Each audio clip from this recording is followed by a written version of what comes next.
देखिए, सबसे बड़ी बात तो मैं बता दूं कि इस डीएम साहब हों या आपको के पाठक सर हो, जो अपर शिक्षक हो, ये दोनों को चुनौती के रूप में किसी रूप में नहीं लेना चाहिए। लेकिन माननीय जो डीएम साहब हैं पटना के, वो निश्चित रूप से अपने पद का सदुपयोग कर रहे हैं और दिन प्रतिदिन ठंडी बढ़ती जा रही है। और ऐसे परिस्थिति में गार्जियन रोक कलप के अपने बच्चों को अगर भेज भी रहा है स्कूल में, तो उसको डर सता रहा है और बहुत सारे बच्चों को की तबीयत भी खराब हो रही है।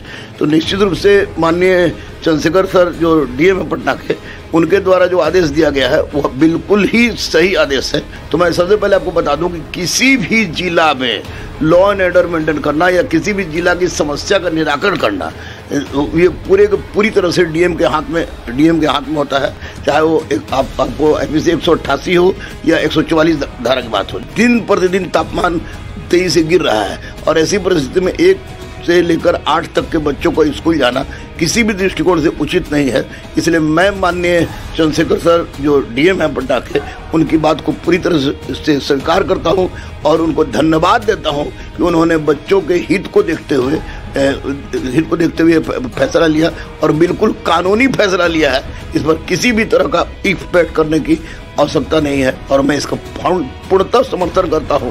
अगर मैं तो कह रहा हूं कि 25 के बाद भी ठंडी इसी तरह बढ़ेगी, तो फिर मैं माननीय डीएम साहब को अपने पावर का यूज करते हुए बच्चों के हित को देखते हुए इसके स्कूल को आगे बढ़ाना चाहिए। क्योंकि 1 से लेकर 8 वर्ष तक के बच्चे बहुत छोटे होते हैं। जब इतनी ठंड है, इतनी ठंड में बड़े लोगों की हालत खराब है, बड़े लोगों की मृत्यु हो रही है, तो ऐसी परिस्थिति में छोटे छोटे बच्चों का क्या होगा। तो निश्चित रूप से चंद्रशेखर प्रसाद जो डीएम है पटना के, वो उनकी बात बिल्कुल सही है और मैं उनको सिरताज करता हूँ, उनको सैल्यूट भी करता हूँ कि उन्होंने बेहतरीन स्टेप लेकर बच्चों की ज़िंदगी को बचाने का एक बहुत ही बड़ा प्रयास किया है। संविधान की बात नहीं है। रही बात डिस्ट्रिक्ट मजिस्ट्रेट जिला का अधिकारी होता है और जिला में घटने वाली कोई, मान ले कि दंगा हो जाता है, मान ले किसी तरह और घटना अनहोनी हो जाती है, तो ऐसी परिस्थिति में अपर सचिव शिक्षा विभाग के आके या किसी भी विभाग के अपर सचिव आके उसको कंट्रोल नहीं करते हैं।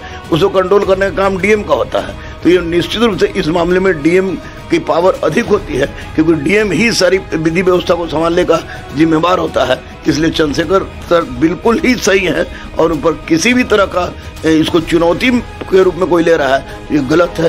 चंद्रशेखर सर का ये जो कार्रवाई है बिल्कुल उचित है। संविधान में जाइए, IPC में जाइए, CRPC में जाइए, तो आप वहाँ पर स्पष्ट रूप से लिखा हुआ है कि आपको डिस्ट्रिक्ट मजिस्ट्रेट, जिला मजिस्ट्रेट अपने इस कानून के तहत, कानून की परिधि का उल्लंघन किए बिना वो सारा निर्णय लेने के लिए स्वतंत्र है जिस निर्णय से किसी का कल्याण होता हो। और ऐसी ठंड में स्कूल का खोल देना, बच्चों का स्कूल खोल देना किसी भी दृष्टिकोण से उचित नहीं है। इसमें माननीय डीएम साहब इस मामले में ऊपर हैं। अपर सचिव का शिक्षा में चलेगा, टीचरों पर चलेगा, टीचर को बोल दे कि टीचर आए, लेकिन बच्चे 1 से 8 तक के बच्चे जाएंगे, इससे को किसी भी दृष्टिकोण से उचित नहीं माना सकता है। इसमें डीएम सर्वोपरि होता है।